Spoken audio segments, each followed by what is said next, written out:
Okay. Germans are known for their precision. You'd rather be there an hour early than 5 minutes late. Well, I married a Filipino.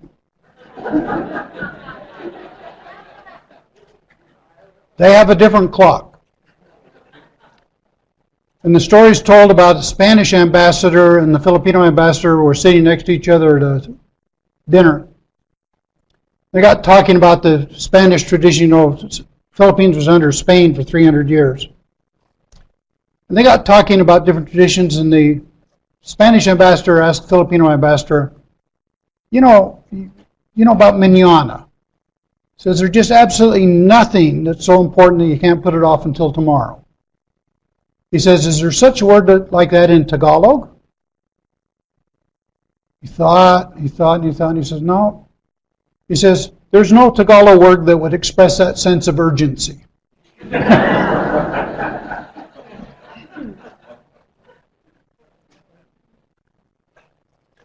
Alexander Solzhenitsyn probably paid the greatest tribute to the Germans when he said, the German is like a willow. Regardless of where you plant him, he will thrive. And I think that's what we found, that wherever the Germans come and settle, they thrive. So, when did our German ancestors come to America?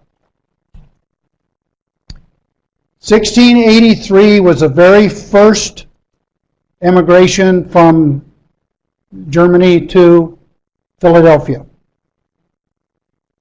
They arrived on one ship and they went out to Lancaster County and they formed a village that they gave a name that is unique. It's called Germantown.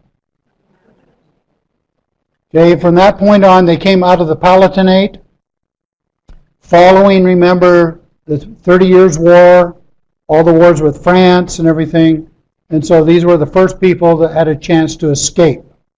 So you had Amish, or the Anabaptists, that came and went in. The unique thing about it is that the Calvinist refugees from Salzburg had also settled in the Palatinate, and they were coming to America. Anything to get out of it. These immigrants were from southwestern Germany, Rhineland, Westphalen, Hessen, Baden, Württemberg, and Alsace-Lothringen, or Alsace-Lorraine. So what you ended up with then is they were escaping. They finally had a land that had true religious freedom.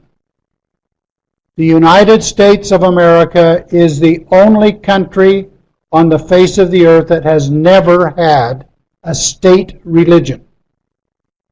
There has been the separation of religion and state, and that gave people the religious freedom they were looking for. So they came America. They came out of these areas in Germany. They came out of Switzerland, up the Rhine River, the Palatinate, came in over from Sachsen and Salzburg. They came. What you will notice, they came out of regions that are along rivers. And you have to remember to follow the rivers. That is where they came from. That was their form of transportation. There were no trains. There were no big extensive network of roads. There were rivers. And so they came in. When they came to America, they settled in the areas up in Nova Scotia, Maine, upstate New York, Pennsylvania, into Virginia, down in the Carolinas, and Georgia. These were the primary sources of where the Germans came to. This is now the 18th century Germans, okay, 1700s. From 1820 to 1871, the wave of immigration increased. Ships were coming almost daily now into the American ports with Germans on board. Caused by economic hardships in Germany, including unemployment, crop failures.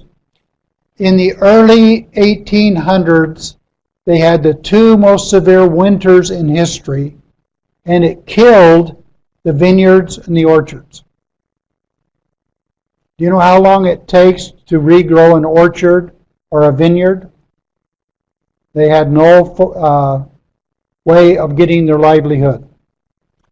Many Germans left the coast to avoid the wars and military service. In some cases, the government entities paid them to leave. The United States were recruiting them to come over. They were saying that you come to America, you will come as an indentured servant. When you work off your servitude, you will be given 40 acres of land.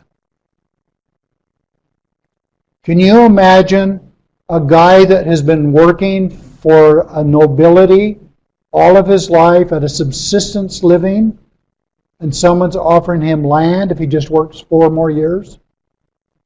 In Germany, if he works 4 more years, he's still got 4 more years to work, and 4 more years. But at the end of this, he's going to be granted land. My English ancestor came over as an indentured servant and got 50 acres of land at the end of 4 years. Then he married a rich widow and picked up 250 more. Packers are not dumb. 1871 to 1914, they increased. During this period of time, we see the greatest immigration coming in from Germany. And immigration became more affordable. People had a little more money, and they could pay to have their parents come over. But their relatives in America were doing well. And they would pay for the passage of the people to come over. We'll talk about it. So during this period of time now, we're seeing them now not only from the Palatinate along the Rhine River. Now we're seeing them coming from Prussia. We're seeing them come from Austria, from the areas of Poland. And we're seeing them now all come in because during this period of time, we have steamships that can now carry thousands of passengers instead of tens or hundreds. So we come over. How do we find the point of origin? This is the biggest stumbling block. This is a dead end that most of us run into. We need to find some event that took place in the native country. On FamilySearch.org, under Continental Europe, Germany, there's German births from 1595 to 1894. There are 38 million names currently in that list, primarily from Baden-Württemberg, from Mecklenburg and Brandenburg, and then scattered throughout Bavaria and other parts of Germany. If you're lucky to tie in there, you'll be able to get entire families. Okay, that's just your shotgun approach. We need to have a birth, death, or marriage record. And we need to know where it took place.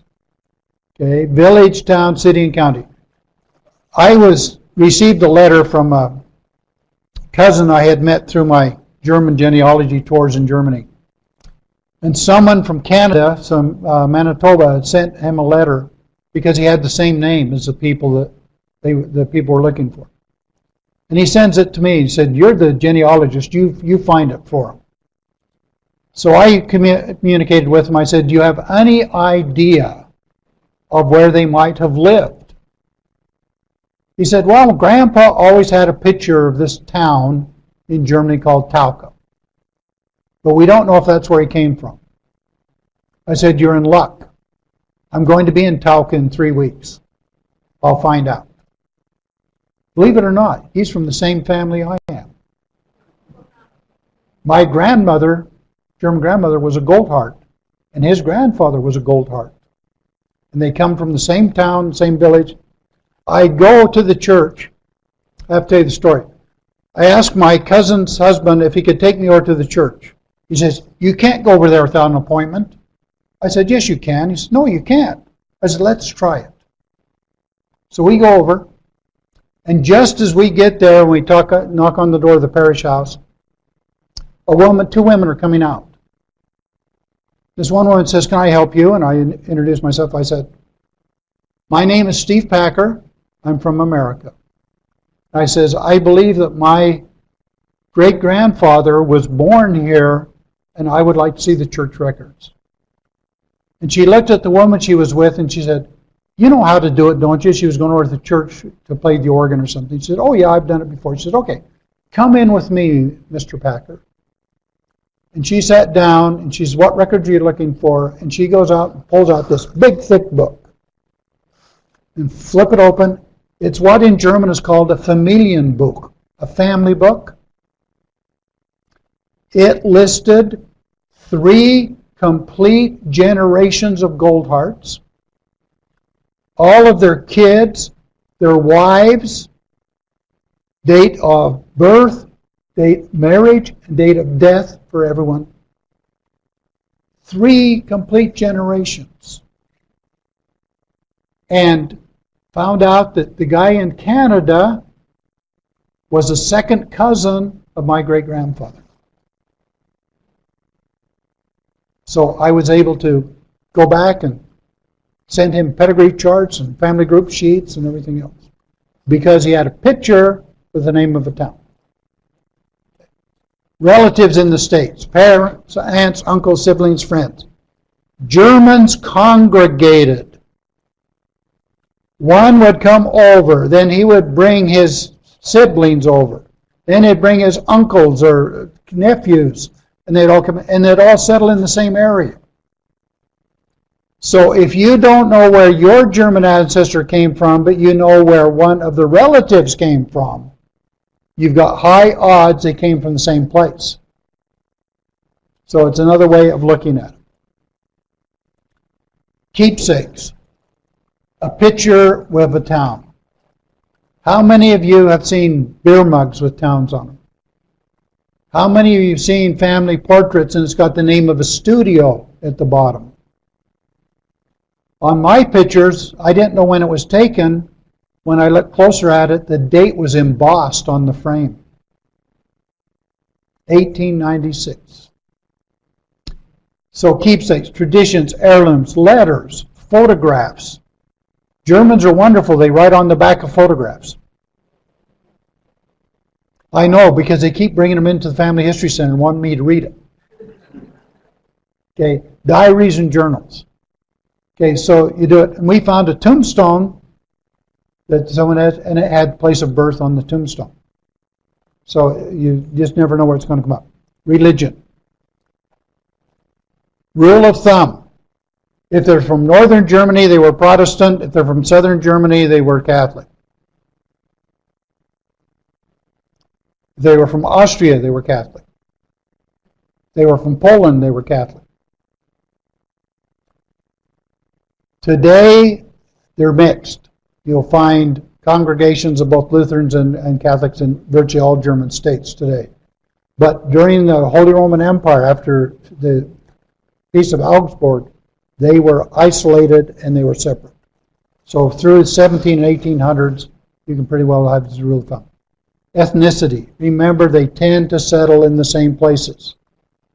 So if you find one person in that town from a region in Germany, it's a pretty good shot that your relatives came from the same region. So look at it, check census records and that, see if someone happens to put a town. Name changes. I had a young lady come in. She said, "We've never been able to get past my great-grandfather." I said, "What's his name?" She said, "Fred Hageman." I said, "You've been looking for Fred?" She said, "Yes." I said, "You won't find him." She said, "Why not?" I said, "Fred isn't his name." She said, "Yes, it is. It's right here on the census." I said, "In Germany, there is no Fred. It's Friedrich, Friederich, or Frederick, but no Fred. He changed it to Fred in America." The other thing that they will change is they will take the umlaut out.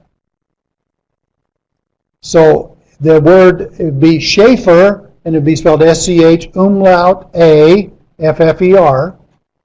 and they just take the umlaut off. So it becomes Schaffer. But if you're looking for the German records, you've got to put the umlaut on or an AE. The other thing that they mix up, in Germany, Stein is Stein. We call it Steen here in America. So, different things. So if you're trying to find Steen and you're spelling it phonetically, you're going to be in trouble. Okay, so many of the Americanized their names. I actually saw one where they took the literal translation of the name. It was something like Blumenfeld, flower garden or flower field, and they just changed it, flower field. Just little translation. Okay, in the 1900 to 1930 censuses, they give us the year of immigration. And this becomes very important. So you go in, you've got the family, and there's a column here, and it gives us a year of immigration, 1855.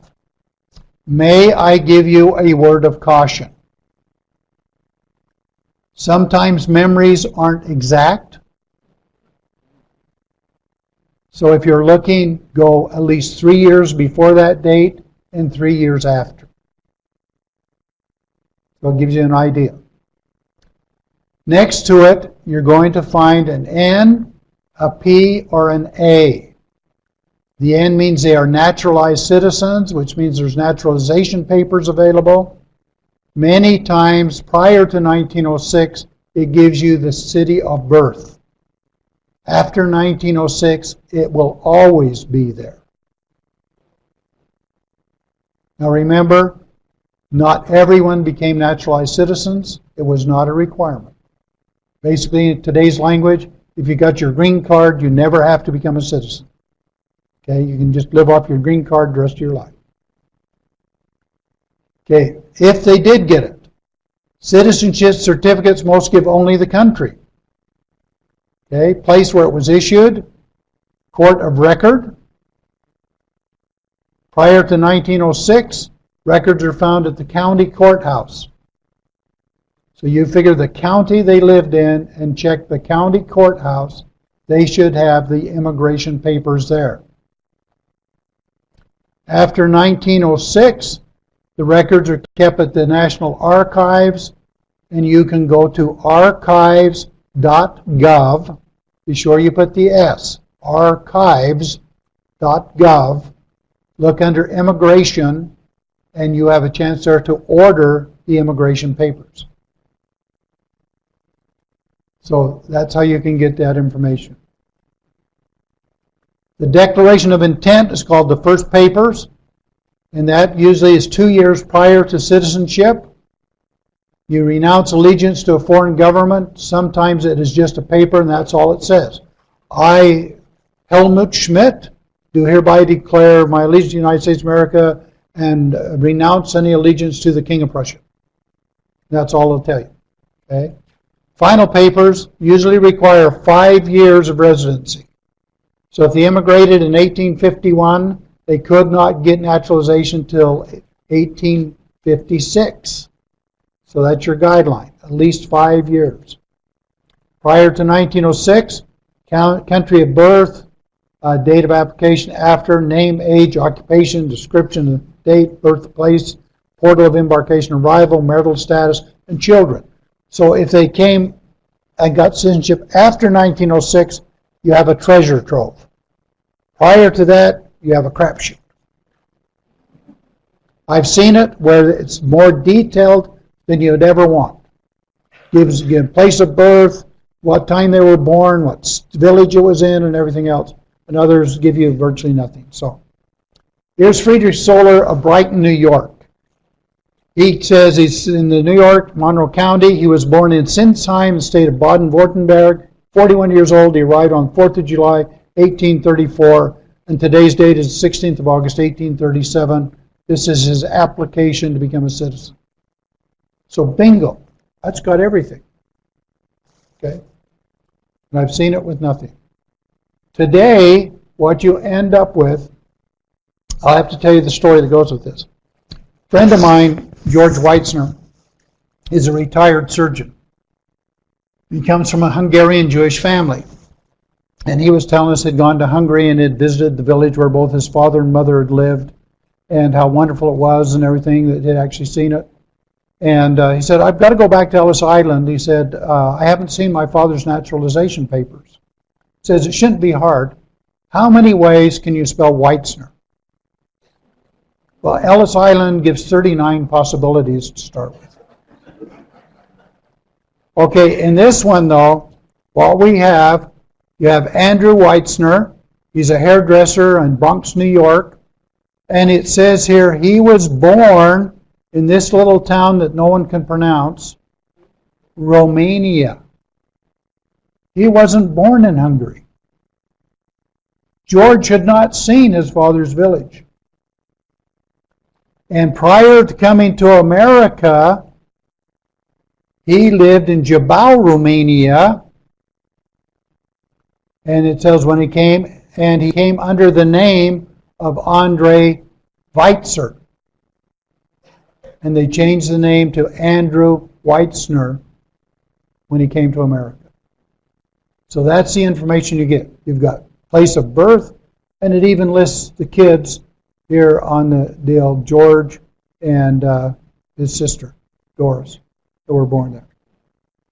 So that's your generation, the family group sheet right there.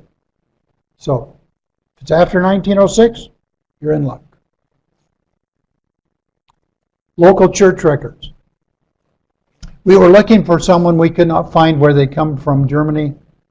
They came from Bremer County, Iowa, and I was given the thought, did you Google it?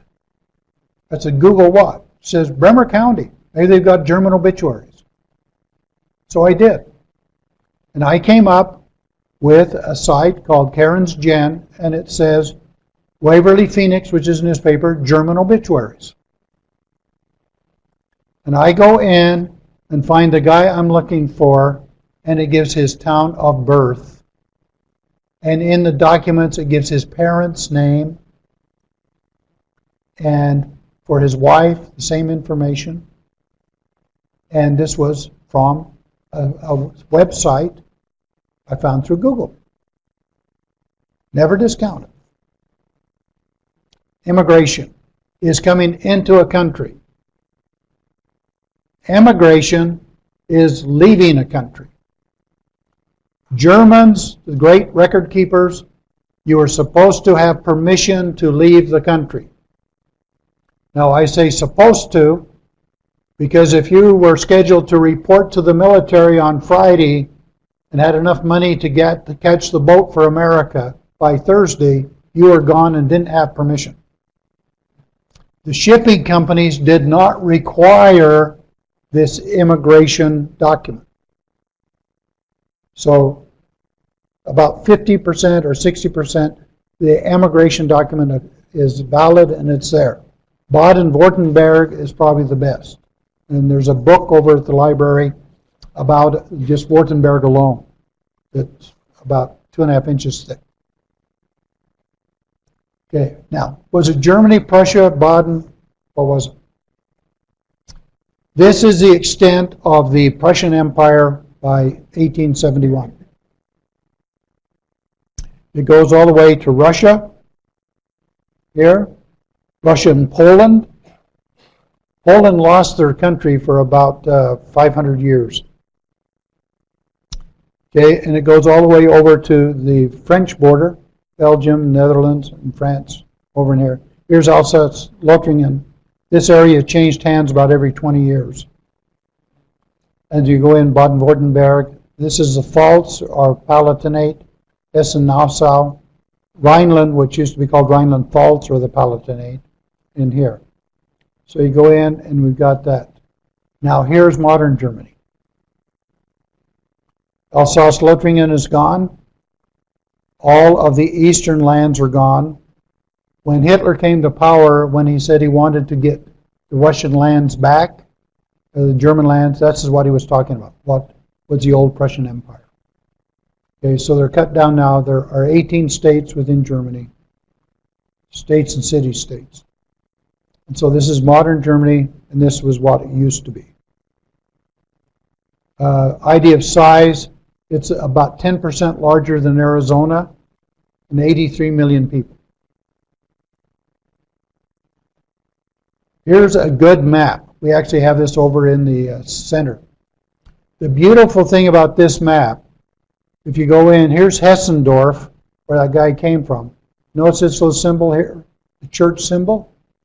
That tells you where the churches are. So if you find the village and it's got a church symbol there, you know that's where the church records are.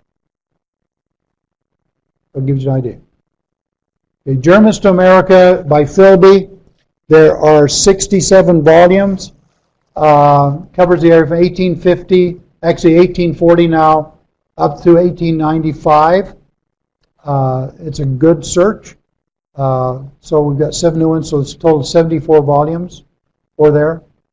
I had a patron come in. She said that she'd found her family in 4 different censuses, and the name was spelled differently all 4 times. I said, what do you call yourselves now? She said, Noshnak. I said, well, I think in immigration we're going to find a 5th spelling.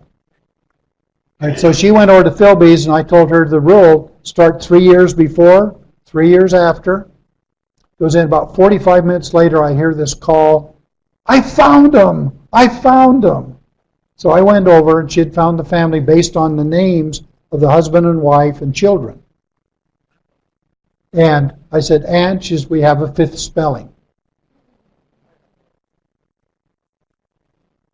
Okay, so it gives us the name of the ship, the departure port, the arrival date, age and sex of the passengers, occupation sometimes, village sometimes, destination, sometimes it's just USA. Okay, sometimes it'll give you a final destination. Ship's manifests are sometimes better. What if I cannot find a place of origin? What do I do then? Go to the emigration lists. Okay, called House Wanderer. FamilySearch.org, wiki. Type in, go and learn, go into wiki. Type in German immigrants. There are 38 articles on immigration. So it'll tell you about where to find the list and everything else. There is one right here. Cursor. There's a reason it's called a cursor. Here it is. This right here. Internet resources for finding 19th century German immigrants. On that web page, you will find the lists from each of the current German states, their emigration lists. Okay, Hamburg passenger list lists the town of origin. From 1850 to 1934, Eastern and Central Europe are included. Over 5 million came through Hamburg during that period of time. Okay, there's a 15-year index listed on cards. It's on film or there, but it's also on Ancestry.com. Okay, so you can find your pastors there. That's what the information you get on a 15-year card list. It gives the occupation, it gives the name, occupation, where they are from, okay, his wife, and then the children. That's what's on that list. Here's from the manifest, gives the same information. Okay, ship's name, date, captain's destination, passenger list. So you're getting the town of origin or birthplace. It gives you some place to start. Okay, here's the manifest from Heinrich. Okay, if you go in and ask for resources for German immigration, you get this wonderful deal, and it gives you all of these.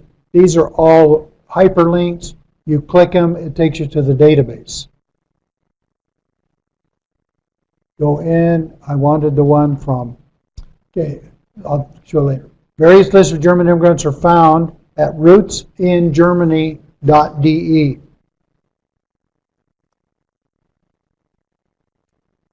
You can also get phenomenal information from progenealogist.com. Germany. They've got a complete section on just Germany and all the databases. The beauty of that is the archives where the church records are held. And for Bavaria, it gives you every village in Bavaria and where the church records are, or where the people in that village went to church, both Protestant and Catholic. On routes in Germany, the passenger list, it takes you here to the Immigrant Ships Transcribers Guild. If you cannot find them on the immigration list under Ancestry, then this is a good place to look because it has all of these years and they go in. And here's one for London Merchant. It sailed in 1736 and it's the original Georgia Salzburger settlers. Remember, the Salzburgers were kicked out of Austria and moved to the Palatinate and then came over.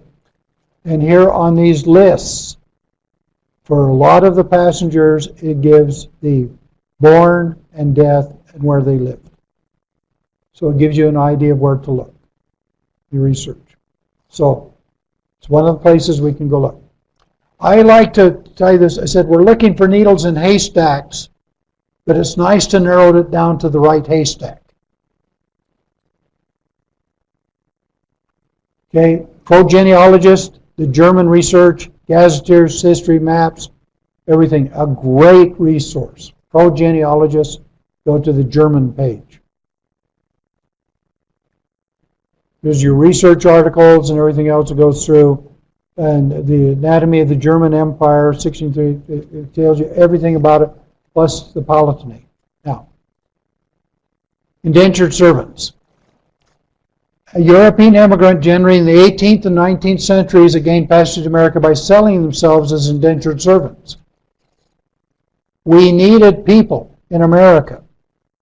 We had a vast land to fill, and we needed people to fill it. So they were recruiting people in Europe to come to America.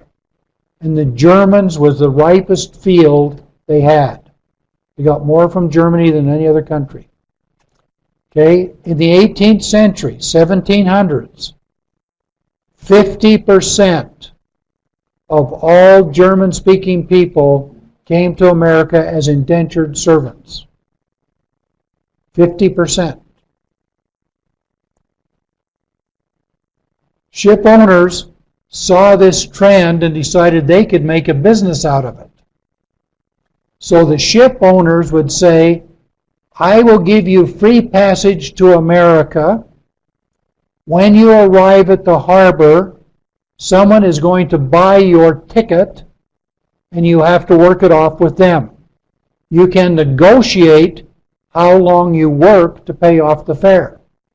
Now, a family of 6 had to work longer than a single guy 18 years old. But they came over and they were literally auctioned at the harbor, and there were enough people that needed people and workers that the ship owners now could fill their ships, bring them to America, and auction them off. And they were bringing entire ships. So no payment up front. Anyone could come, and then you were auctioned off. Okay, the fare was set by the shipping company. During the 1850s, it was $9 from Hamburg to New York. Remember, a monthly wage was between $1 and $1.50 a month. So I'll give you some idea. Okay, over half came as redemptions. The project is an ongoing project by BYU. It is wonderful when you have a huge university and you have all of these grad students that need theses. And they can put the students to work at below minimum wage if they get paid at all. And they go ahead and they search all these records and create these lists. It's an ongoing project. They're concentrating on France, Germany, England, Ireland, Italy, and Spain right now. And you can get to it by immigrants.byu.edu. It's a growing project. Keeps going. I found my ancestor that came over in 1683, and it gave me additional information, which makes me hopeful that there are records in Dublin, Ireland, because he was a yeoman. And if he was yeoman, he had a little money.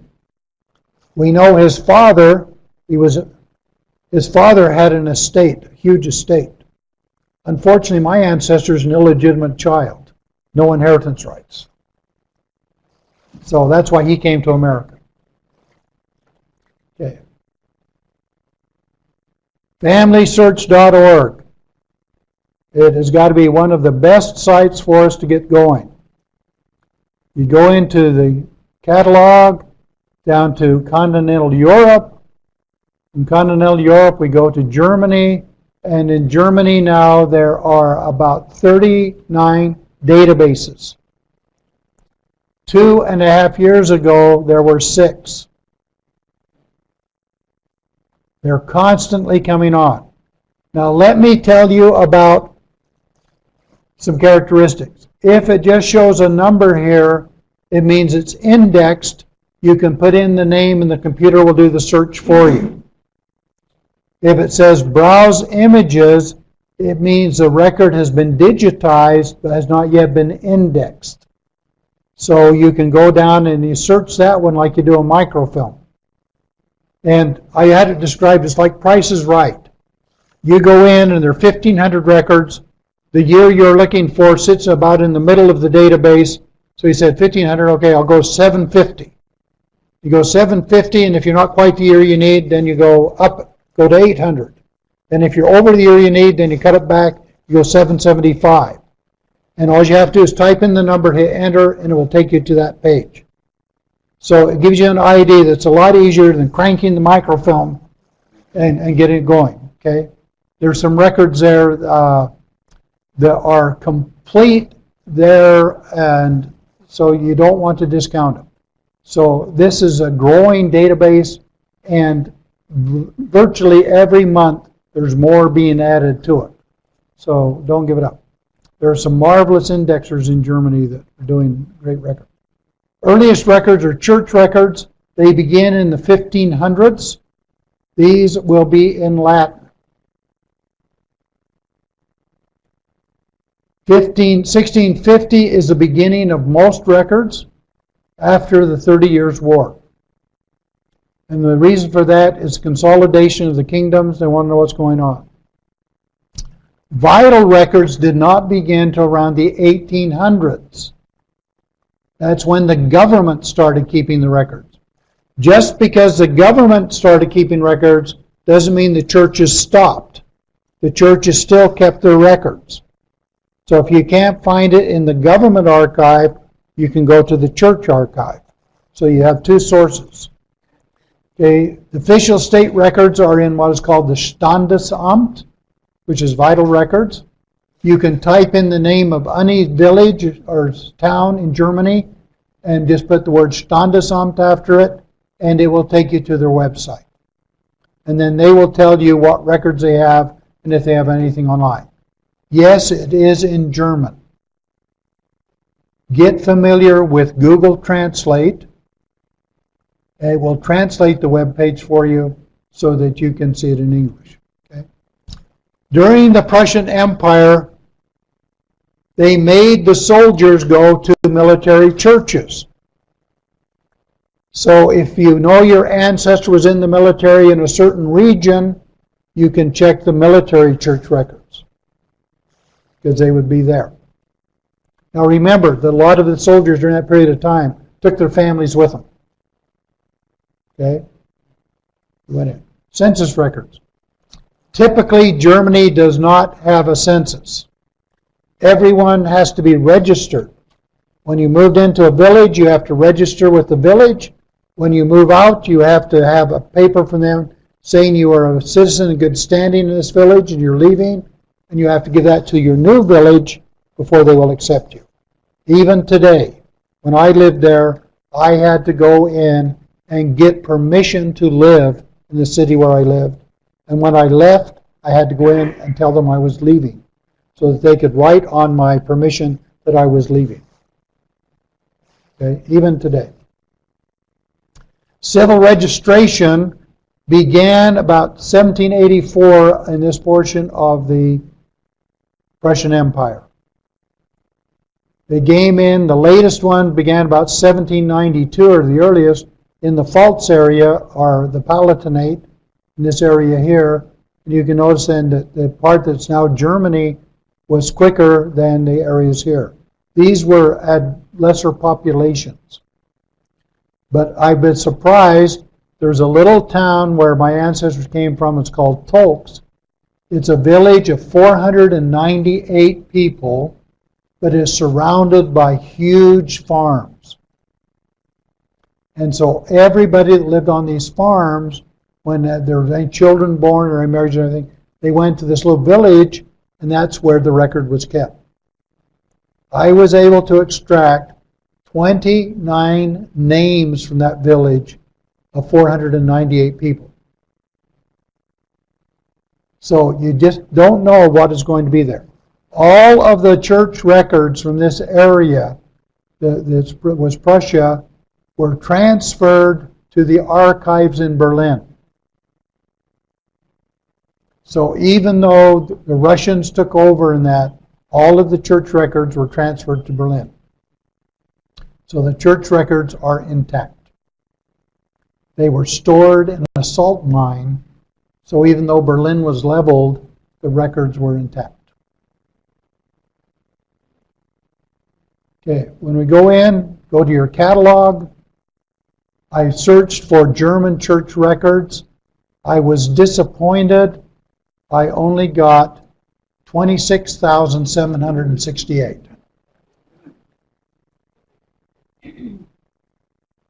That pretty well, you figure that some of these church records go back to the 1600s and go all the way up to the late 1800s. So you might find your town there, even though it was small. Remember, village 498 people, but it still had church, still had records. So don't forget, Family Search Catalog. One of the things you're going to have to do, remember that the catalog is exact only. If you misspell the town, it will not find it.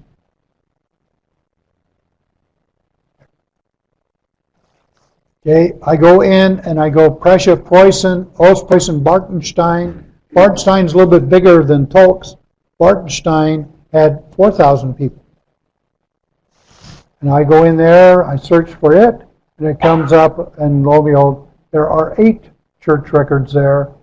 And they go in, and the history of Bartenstein goes in. And these records cover a period of about 300 years. So I was able to find some missing people there. Okay, in Wiki, you will not find names, dates, or places. What you will find is where to find names, dates, and places. Okay, so Wiki is very good at use.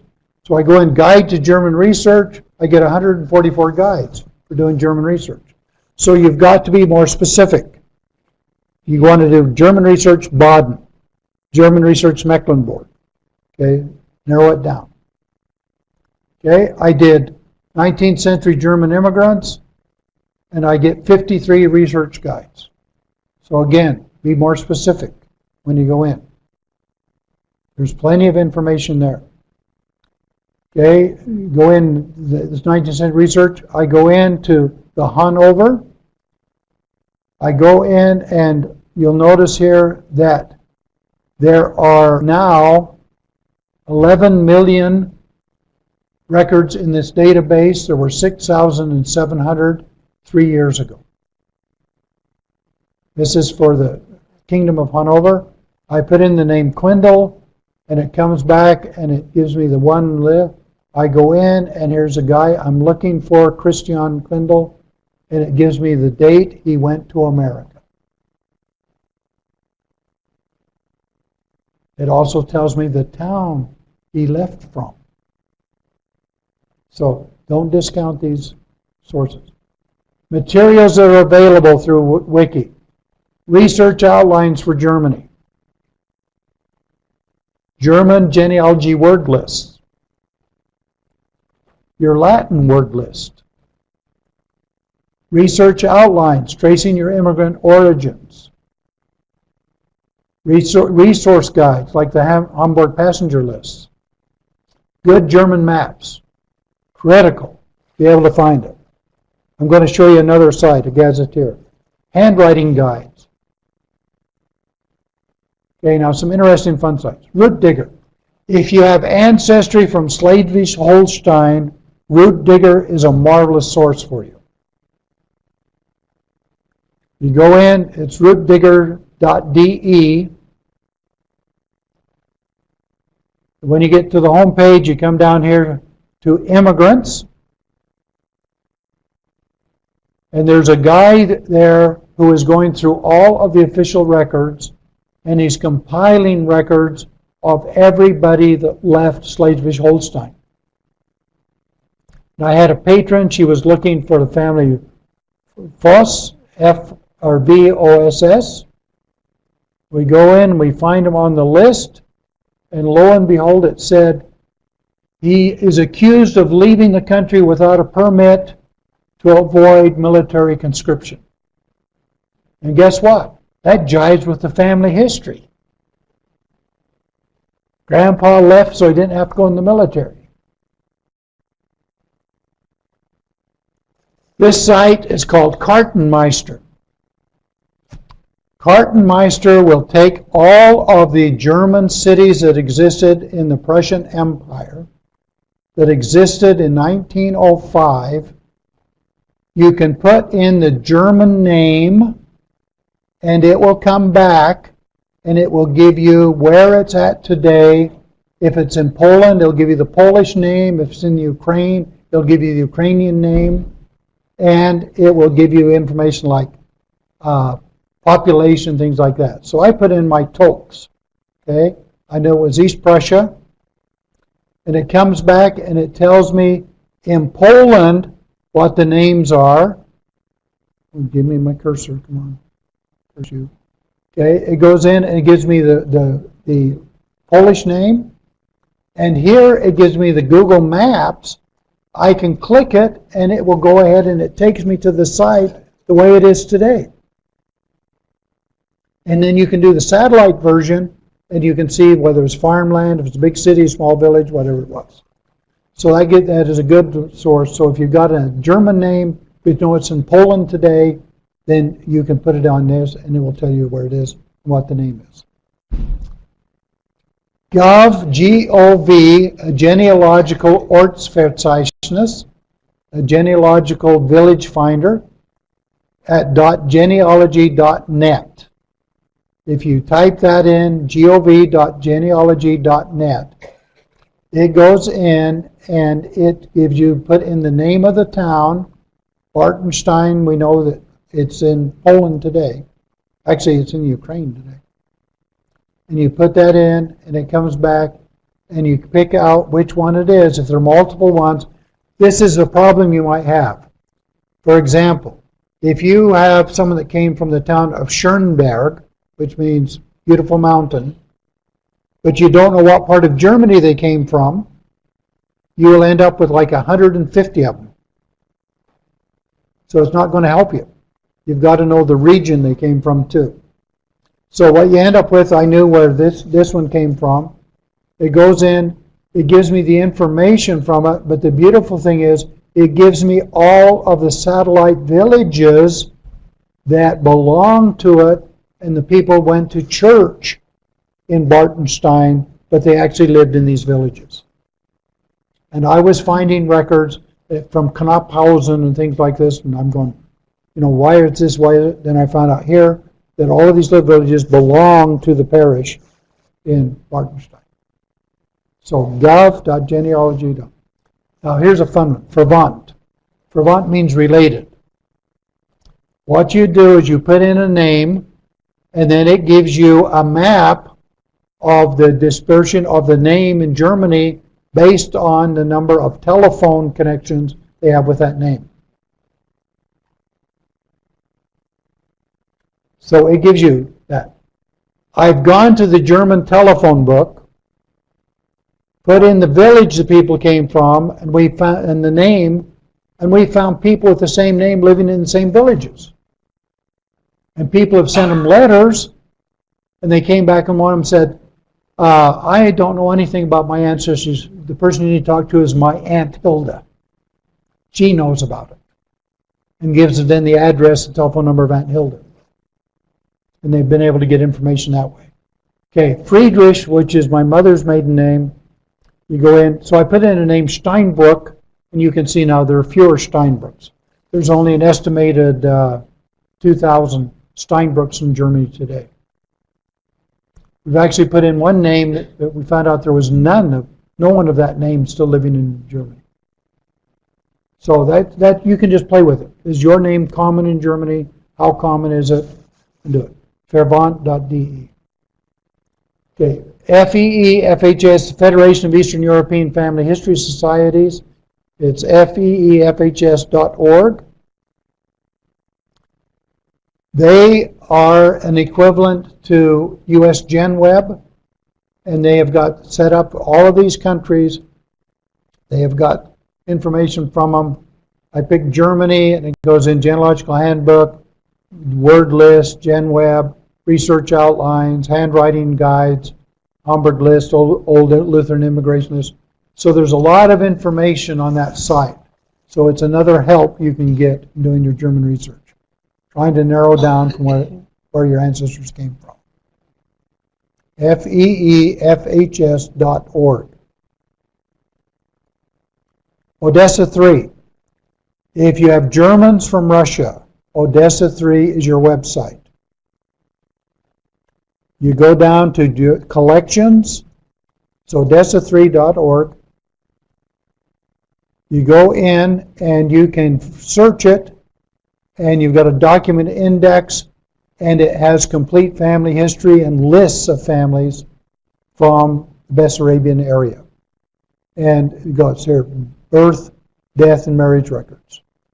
It lists all of the towns in the Volga region, all of the towns around Bessarabia, and they have these complete lists, including where they went in America, and cemetery lists and death records in America. So it's a great site for you. Don't forget Google. Remember, if it exists in the world, it has to exist on Google. Google told me that. Okay, I did German genealogy, and I got 870,000 hits in 12/10 of a second. You might want to be more specific, unless you're really bored and you got a rainy afternoon, you want to check them all out. Remember too that because it's a hit doesn't mean it's a separate document. So what we have done is German records and that were very, very hard and everything else, but so much is coming online, so much that we can do on our computers at home. And it's just remarkable about the information that is available in all the sites, and I have just touched the tip of the iceberg tonight. So go in. We have missionaries that have German expertise Tuesday, Wednesday, Thursday, and Friday mornings. Tuesday and Thursday we have a native German that not only speaks and writes Gothic German. On Tuesdays and Fridays we can read it most of the time. Okay? But, if we get our guides out, we can probably figure it out. The key is. So it's one of the things you can get help. Come on over to the library. You can get help. We'll be happy to do it. I can tell you that if you're a snowbird, afternoons are better than mornings. I found that snowbirds like to come in the mornings, go home for lunch, and have their nap. So afternoons, we have fewer there. And we're finding that Wednesdays are better than Tuesdays. Tuesdays seem to be more crowded. Okay? Those are the days I work, are Tuesday and Wednesday. So, thank you very much for coming tonight. And